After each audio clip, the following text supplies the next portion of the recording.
안녕하십니까 형님들 누님들, 놀면서 돈 벌기 놀던 인사드리겠습니다. 전편에 1년 안에 폭등하는 근거에 대한 영상을 찍었었는데요. 오늘은 그 2편으로 해가지고 폭락론자들, 하락론자들에 대한 반박으로 본 1년 안에 폭등 근거에 대한 영상을 찍으려고 하고 있습니다. 전편에 한번 말씀드렸었죠? 폭등 안 하면 채널 폐쇄한다고요. 자, 그럼 한번 같이 보시죠. 하락론자들에 대한 반박으로 본 폭등을 예측한 그 근거. 첫 번째는요, 지금 부동산 가격이 비싸다에 대한 생각입니다. 하락론자들이 많이 말하죠. 지금 부동산 가격이 너무 비쌉니다. 너무 많이 올랐습니다. 몇 년 올랐습니까? 자, 이거에 대해서 반박을 해보자면요. 먼저 부동산 가격이 ROI 대비 너무 비싸다. 현재까지 너무 많이 올랐다. 라고 생각하실 수 있는데 이거 인정합니다. 저도 인정해요. 올라도 너무 많이 올랐습니다. 많게는 4배, 적어도 2배는 올랐으니까요. 근데 역으로 생각하면 현재 15억 초과주택에 대한 대출액 영원 등 시중에 매매 대출이 막혀 있는데 이 가격이 유지되고 또 우리나라는 주식, 금, 달러 같은 금융자산보다는 실물자산인 부동산을 선호하기에 자산 인플레이션이 부동산에 집중되기에 가격을 너무 주관적으로 생각할 것이 아닌 가격은 수요 공급에 의해 결정된다는 경제 기초를 생각해보면 아마 이에 대한 답이 있을 것입니다. 두 번째, 코로나로 경기가 이렇게 안 좋은데 상승한다고? 네, 이것도 인정합니다. 코로나가 단기에 끝나지 않고 변종 바이러스가 출현하는 등 장기적인 국면으로 가고 있는데 이에 따라 경기가 안 좋죠. 특히 저희 나라는 자영업자의 비율이 많은데 자영업 하시는 분들의 걱정이 클 것이라고 생각합니다. 그러나 나비 효과로 이러한 코로나로 계속적으로 전 세계적으로 국가에서 현금을 국민에게 직접 살포하거나 간접적으로 지원하는 등 유동성이 더 풍부해졌고 우리나라는 수출로 먹고 사는데 반도체 호황은 계속되는 등 수출 경기는 좋습니다. 경기 안 좋다고 대기업 중에 디폴트 난 곳이 있나요? 자, 세 번째는 부동산은 10년 사이클이 있어. 그 10년 사이클이 있는데 이제 그 사이클이 한번 돌아서 하락 주기가 왔어. 이렇게 말들 하시죠. 이제 부동산 10년 사이클이 있죠. 과거에 있었죠. 우리는 미래를 알고 싶어해 과거를 공부하고 과거를 통해 미래를 예측하려고 합니다. 경제학자, 논리적인 사람들, 부동산 공부를 한 사람들이 이 사이클을 이야기하죠. 그런데 이러한 분석은 너무 기계적인 분석이에요. 현재의 사이클은 이미 과거의 패턴을 벗어난 지 오래됐어요. 지금은 그 패턴이 달라요. 과거에 본 적 없는 새로운 시대로 들어온 것입니다. 예측을 독보적으로 하지 못하고 기계적인 분석에 의존한다면 상대평가인 자본주의 시장에서 남들이 앞서지 못할 것으로 생각해요. 네 번째, 이제 경제 위기가 올 때가 됐어. 네, 경제 위기가 올 때가 됐다? 이것은 막연한 생각입니다. 과거의 패턴으로 보아서 그러는 건데 이미 현 거시경제는 과거의 패턴에서 벗어난 것으로 보여져요. 1년 안에 올 것 같지는 않아요. 워렌 버핏, 조지 소로스 같은 거물 투자자들도 정확하게 예측 못하는 경제 위기를 시청하시는 분들이 예측하는 것이 가능하리라 생각하시니까 만약 경제 위기가 왔다. 그럼 죄송합니다. 전 워렌 버핏이나 조지 소로스가를 능가할 수 없어요. 저는 제 한계를 알거든요. 다섯 번째입니다. 그동안은 부동산 정부 정책으로 임대사업자와 법인 매물이 나올 때가 됐어 라고도 말하죠. 임대사업자의 경우 단기임대 4년과 장기임대 8년으로 나뉘는데 단기임대의 경우 양도소득세 혜택이 크지가 않아 다세대, 연립주택 같은 빌라가 대부분이었고 좋은 아파트를 장기임대로 등록을 했었는데 장기임대 사업자의 장기보유 특별공제 혜택 70%는 기한만 채우면 언제든지 매도해도 상관이 없어요. 이러한 상황에서 과연 고수인 임대사업자가 매도하고 현금을 가지고 있을까요? 매도 후 다시 취득할 수 있으면 팔 수도 있겠지만 현재 재취득 시 취득세가 12% 중과되고 양도소득세는 70%, 80%가 중과되는데요. 이런 상황에서 다주택자가 팔까요? 고수는 하수의 생각대로 절대 움직이지 않습니다. 다음은 법인의 경우인데 법인의 경우에는 작년 말과 올해 6월 이전에 매도할 사람들은 다 매도했어요. 현재도 법인이 가지고 있는 부동산은 종부세 매년 6% 납부해도 괜찮다. 양도 차익에 대한 법인세 10% 가산돼도 상관없다 하는 법인들만 부동산을 현재까지 가지고 있기에 법인 매물은 미미할 것으로 생각됩니다. 여섯 번째, 다주택자들이 종부세 때문에 매도할 거야 라고도 말하죠. 다주택자는 고수입니다.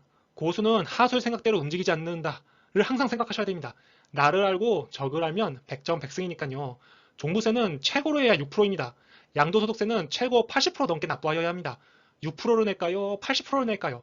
차라리 다주택자 입장에서는 부동산 시장이 하락하더라도 양도소득세가 정상화되면 이득입니다. 세금이 그만큼 많으니까요. 더 나아가 현 야당 대선 후보가 다주택자 양도세 완화를 이야기하고 있는데 과연 매도할까요? 일곱 번째입니다. 공급도 없지만 수요도 없어 라고도 말하죠. 이거에 대해서 제가 반박해 볼게요. 다주택자가 현재 주택을 취득하기 위해서는 취득세 12%와 종합부동산세, 양도 차익에 대한 중과된 양도세 이것들을 감당해야 하는데 실질적으로 이런 것들을 감당할 수가 없기에 현 시장은 다주택 시장이 아니라 무주택 실수요자 시장입니다. 전세 대란이 본격적으로 이루어지지 않은 여름에 2000세대의 대규모 아파트에 매물로 나온 아파트가 0건, 빵건이죠. 0건인 경우도 있는데 본격적인 이사 처리되고 3기 신도시 사전 청약 경쟁률을 확인하고 급등한 전세값을 확인하면 무주택 실수요자들의 주택 소유 욕구와 똘똘한 한 채 효과가 나타나지 않을까요? 부동산은 싫다고 피할 수 있는 시장이 아닙니다. 인간 생활의 기본 요소인 식, 주 여기에서 한 자리를 차지하고 있는 우리 삶의 필수적인 시작입니다. 여덟 번째입니다. 금리만 올리면 부동산 시장은 끝이야 라고도 폭락론자들이 많이 말하죠. 자, 이거에 대해서도 제가 한번 말씀드려볼게요. 금리, 실물 자산인 부동산 시장에서 중요하죠. 일본을 따라갈 것이라고 하는 폭락론자들이 일본이 금리 인상으로 잃어버린 10년을 촉발점이 됐었다고들 하는데요. 코로나 시대인 현재 2022년까지는 전 세계적으로 금리를 올리기 쉽지 않을 것으로 저는 생각합니다. 올린다고 하더라도 0.25%씩 올릴 텐데 그렇게 올려도 1% 이하인 초저금리는 계속되고요.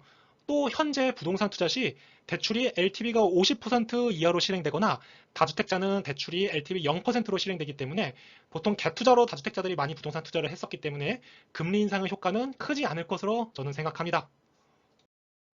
이러한 근거에 따라서 저는 2021년 말까지 서울 수도권 부동산은 폭등할 것이고 폭등에 따라서 정부에서는 토지거래 허가구역을 확대하는 정책을 사용할 것으로 생각합니다.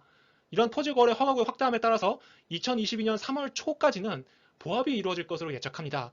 그리고 2022년 4월부터는 대선 결과에 따라서 달라질 것으로 생각되는데 대선 결과에 따라서 어떻게 될지는 한번 경우수로 생각해서 예측해 보겠습니다. 먼저 현 여당의 대선 후보가 되어서 지금과 같은 임대차 3법과 양도소득세 중과세 정책, 종부세 정책 등 기존의 부동산 정책들을 유지한다면 단기적으로는 선거 결과에 실망한 일부 다주택자들이 매물이 내고 이에 따라 6월 이전까지는 조정장이 나올 것이나 6월을 지나면서 2022년 3분기 넘어가면서는 다시 상승 추세가 이어지지 않을까 이렇게 예측합니다. 다음으로는 야당의 대선 후보가 대통령이 되어 지금과 같은 정책이 아닌 양도세대 중과를 해제하고 민간 위주의 공급을 확대하면서 다주택자들에 대한 햇볕 정책으로 바뀌게 되면은 2022년 말까지는 약간의 하락이 있는 조정장이 이어지지 않을까라고 생각합니다. 예전에 그 뭐예요? 그 동화 있잖아요. 이제 사람이 걸어가는데 비바람이 세게 치고 막 바람을 세게 불면은 오히려 옷깃을 이렇게 단단히 매게 되거든요. 다주택자들도 바람이 너무 세게 부니까 옷깃을 되게 단단히 여미는 거야. 나 아파트 하나도 안 팔 거야 하면서 꽉 쥐게 되는데 이제 햇볕을 쐬봐요. 그냥 햇볕을 그냥 쫙 쐬봐요. 그럼 덥잖아요. 다주택자도 덥거든요. 더우니까 햇볕 정책을 쓰게 되면은 옷을 하나 둘 벗게 되면서 아파트도 하나 둘 던지지 않을까. 그래서 하락이 되지 않을까. 그리고 조정장이 이어지지 않을까. 그렇게 저는 생각하는 거거든요. 제 예측이 크게 틀리면 지금의 채널 폐쇄하겠습니다. 전 유튜브에서 폭락을 주장하면서 무주택자들을 더 가난하게 만들고 중산층을 줄어들게 한 폭락론자가 왜 사회의 지탄 대상이 아니고 다주택자가 사회의 지탄 대상인지 모르겠습니다. 폭락론자들은 10년간 폭락을 주장하고 있습니다. 한 번 속으면 속인 사람이 잘못이지만 10년 동안 속는다면 속는 사람이 잘못입니다. 저 예측이 틀리면 전 폭락론자같이 뻔뻔하지 않기에 제 주제를 알고 그냥 지금 채널 폐쇄하겠습니다.